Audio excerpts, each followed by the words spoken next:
Alright, how about a new tool video? Let's not get ahead of ourselves though. Coffee first.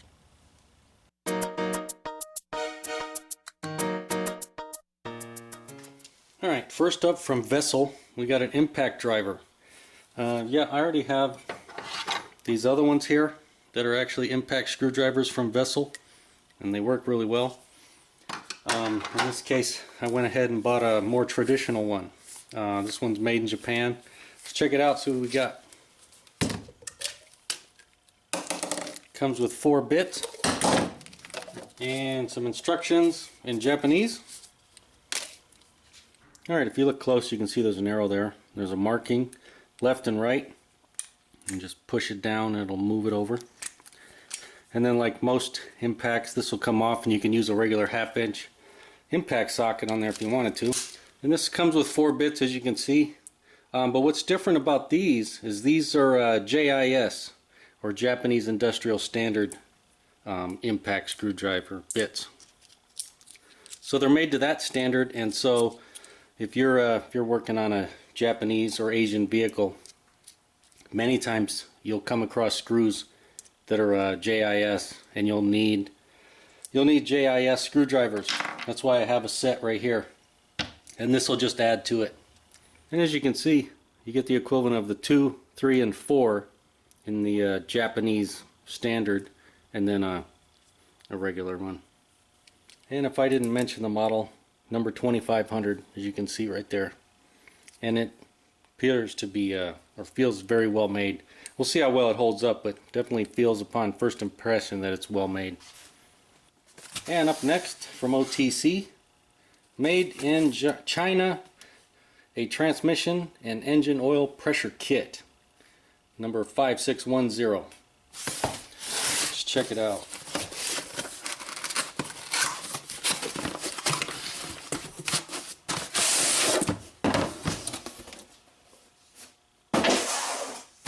Nice kit, or nice case I should say.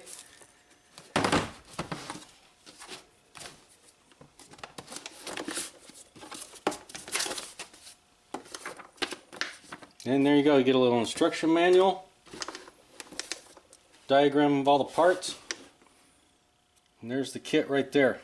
Alright, and as you can see, we got one gauge that'll go up to 400 psi and one gauge that goes up to 100. Comes with 6 feet of hose and lots of different adapters, metric and pipe. So, nice little kit. Alright.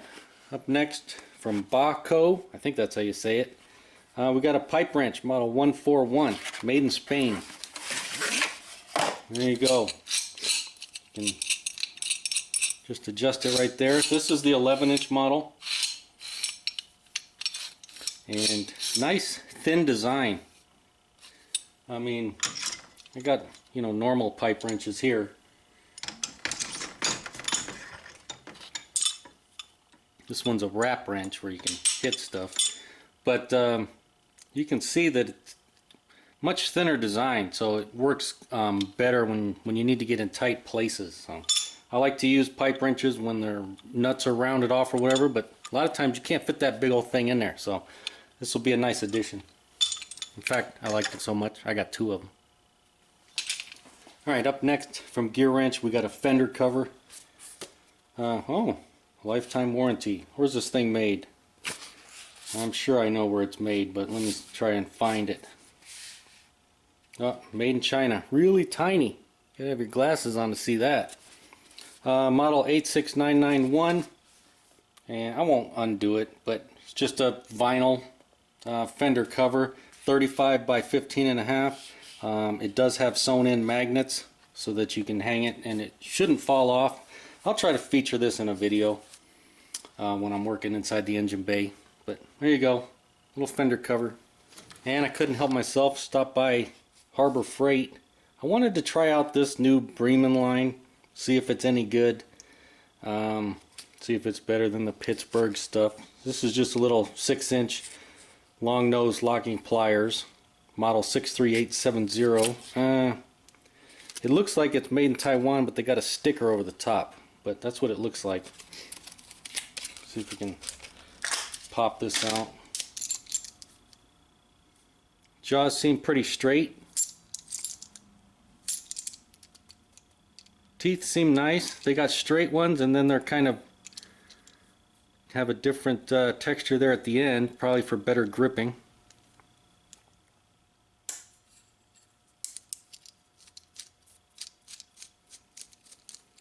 Seems decent.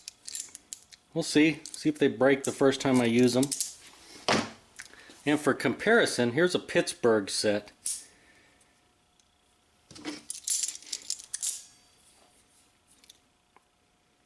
You can definitely see the differences. Pittsburgh's actually a little bit longer, but the rivets are in different spots. This one definitely feels like it's better quality. And on the Pittsburgh, the teeth are all the way the same all the way through. They definitely don't feel like they're as nice. These feel more heavy duty. I know it seems weird to be able to feel that, but it certainly does. It doesn't feel as chintzy as these things. So we'll see. I'll try them. And up next, we got this no-name box.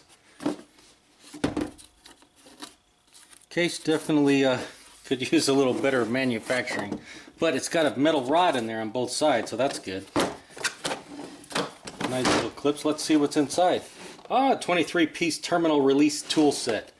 These, I think the same Chinese company makes them for different companies, so I don't even know who makes this one, but it's made in China.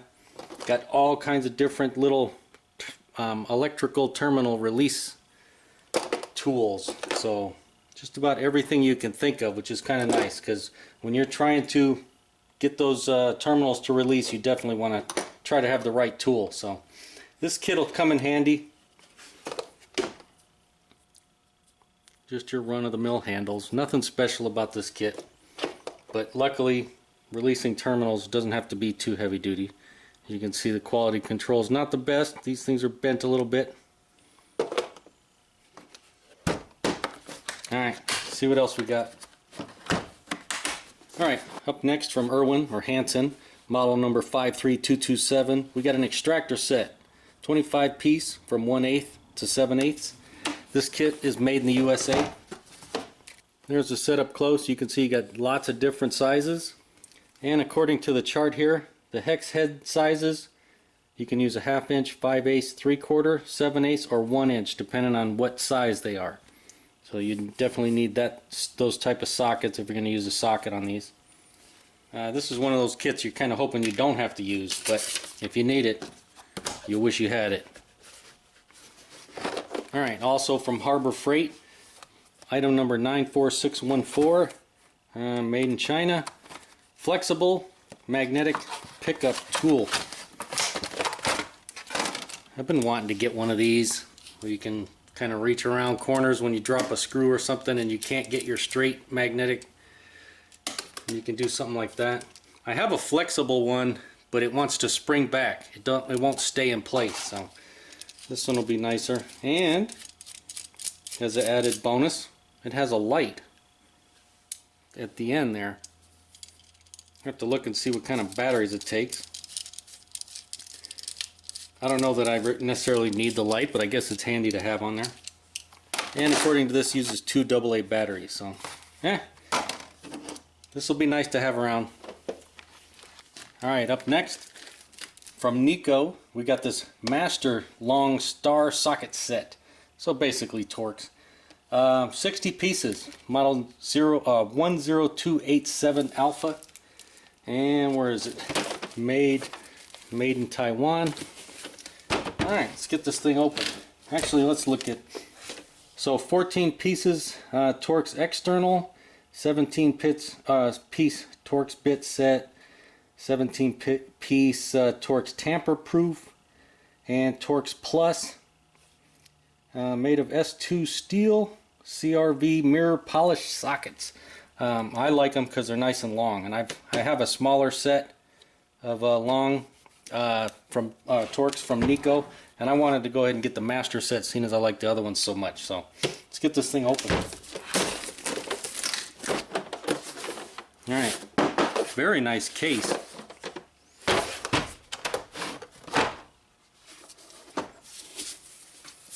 And there she is. And I've used these before.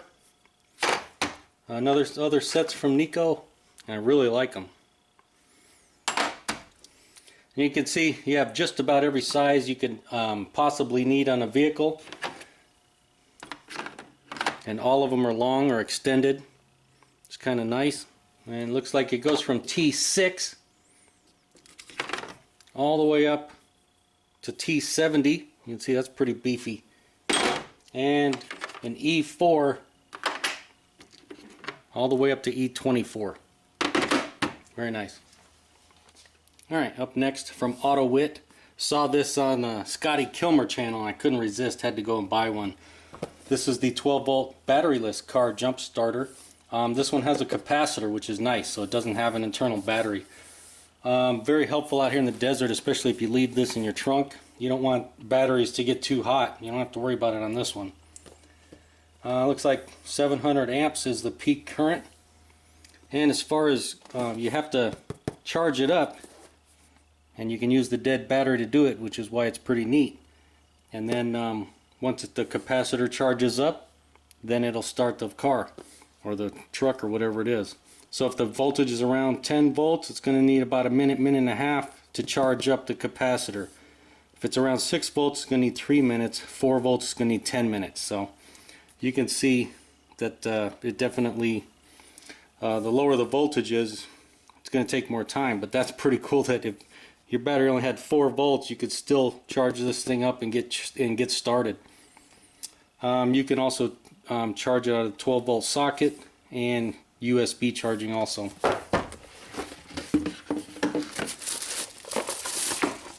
You can see kind of a big unit. Got this big piece right here, and then got this piece here, and some adapters.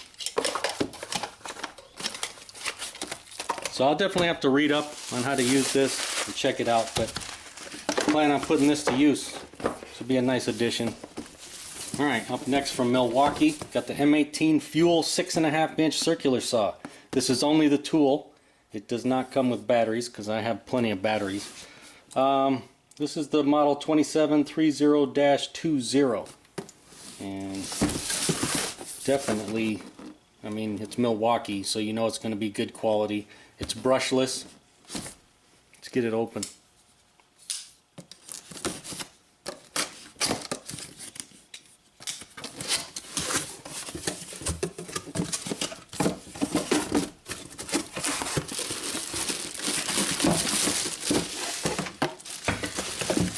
Does come with a blade.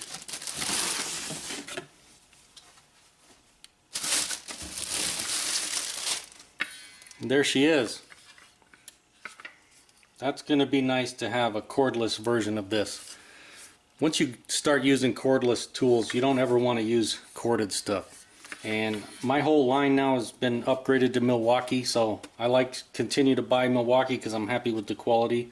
And I only need one battery system, or technically two, because I have M12 and M18, but they use the same. You can use the same charger because they have them both together. So I'm not going to put it all together, but and who knows, this probably won't ever make it into a Big Dog automotive video, but I'll definitely be using this around the house. Alright, up next we got a couple of specialty automotive tools. These are oil filter wrenches. One's for a Honda, one's for a Toyota. This one fits these 15400 PLM Alpha 01 or Alpha 02, and it's not going to fit with the bag over it. But yeah, these work awesome. Once you start using these, you don't want to go back to a regular filter wrench. I already have this for Hondas. This is actually for my son. I'm going to give that to him, seeing as he's starting to do all his oil changes. I definitely needed this one for the Toyota, and they make aftermarket ones of these, but they never seem to fit right. They're just a little bit too tight or a little bit too loose, but these fit perfect. You know, this one is for the 90915 Yankee Zulu Zulu Delta 1. So, but this will fit several different ones. Alright, I can't resist buying channel locks. This is the 367 channel lock, and this is going to be the lineman pliers. Made in the USA, of course. You can see just your standard lineman pliers. I like channel lock. They're made in the US. They're not that expensive, so I've pretty much converted my whole line over to channel lock. So as long as they keep making them in the US, I'll keep buying them. Alright, up next we got the IPA Fuse Saver Master Kit. This is the model number 8016, made in USA of Global Components. Comes in a nice little case. You can see all the stuff you get. Basically, if you have a short and it's blowing fuses, this is the way to go. And you can see that's what we got. Got a little instruction manual. Ain't nobody got time for that. And you can see they have little circuit breakers. You can see 5 amp, 10 amp, 15 amp. Looks like a 20 and a 30. You get some cords and then lots of adapters for different type of fuses and vehicles. It's a good little kit, and when you're chasing down short circuits, this is the one you want to have. I saw this one on South Main Auto. I've been wanting to get it for a while. They're kind of pricey, and so finally got it. Alright, up next from Gearwrench, we got a 5-piece quarter-inch extension set. Model 81002 Delta. And let's see, made in Taiwan. And you get a 2, a 3, a 6-inch, 10 and a 14.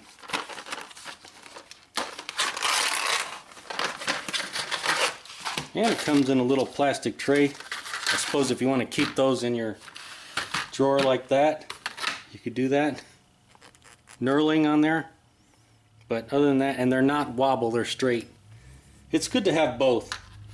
I like being able to have a wobble extension, and I like not having wobble extensions also. So, I especially wanted this 4-inch one. I have 3 and 6, but I didn't have a 4. So that'll be a good addition. Alright, also from Milwaukee, we got a new M12 fuel. This is the 3/8 inch stubby impact wrench, model 2554-20. And let's see, where is it made? Designed by Milwaukee, tool made in China. And it looks like UPS dragged this behind the back of their truck.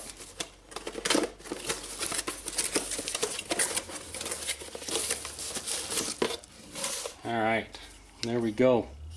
Nice and compact. Let's see what it looks like compared to a regular 3/8.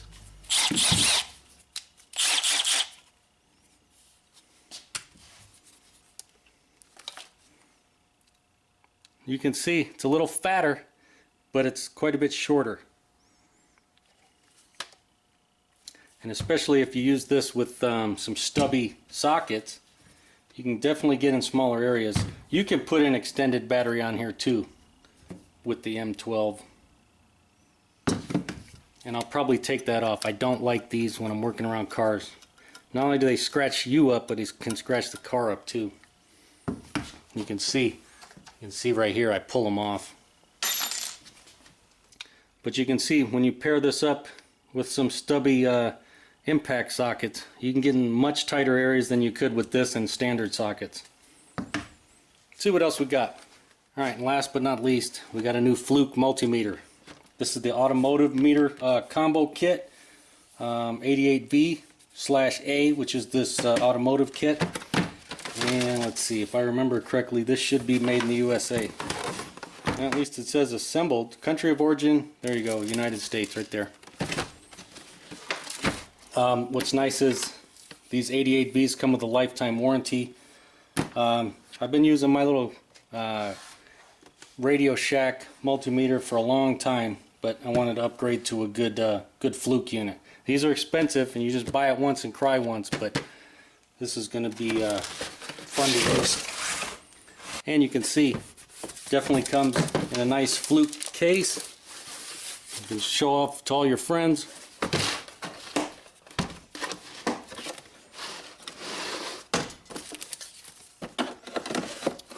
Lots of manuals and stuff. And there you can see, there's our actual multimeter. Pretty big unit right there.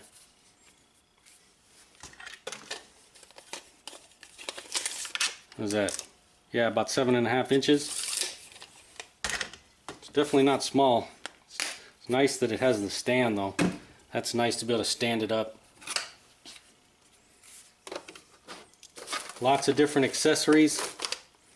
Now, what does it include? Test probes, large alligator clips, insulating piercing probe and back pins, heat resistant test leads, RPM pickup, temperature probe, and magnetic hanger. So there's also a hanger in here where you can you know, hang it from your from the hood or whatever, as long as it's not a Nissan with aluminum hoods. But yeah, lots of different test leads and stuff. It's definitely going to be nice. I'll definitely feature this in one of my automotive videos where I'm diagnosing something. Well, there you go. Hope you enjoyed this tool haul. I should mention that all these were bought legitimately. No company sent me any products or tools so that I could do a tool review video or anything like that. I generally decline all those. But hey, as always, if you enjoyed the video, make sure to give it a thumbs up. Thanks for watching.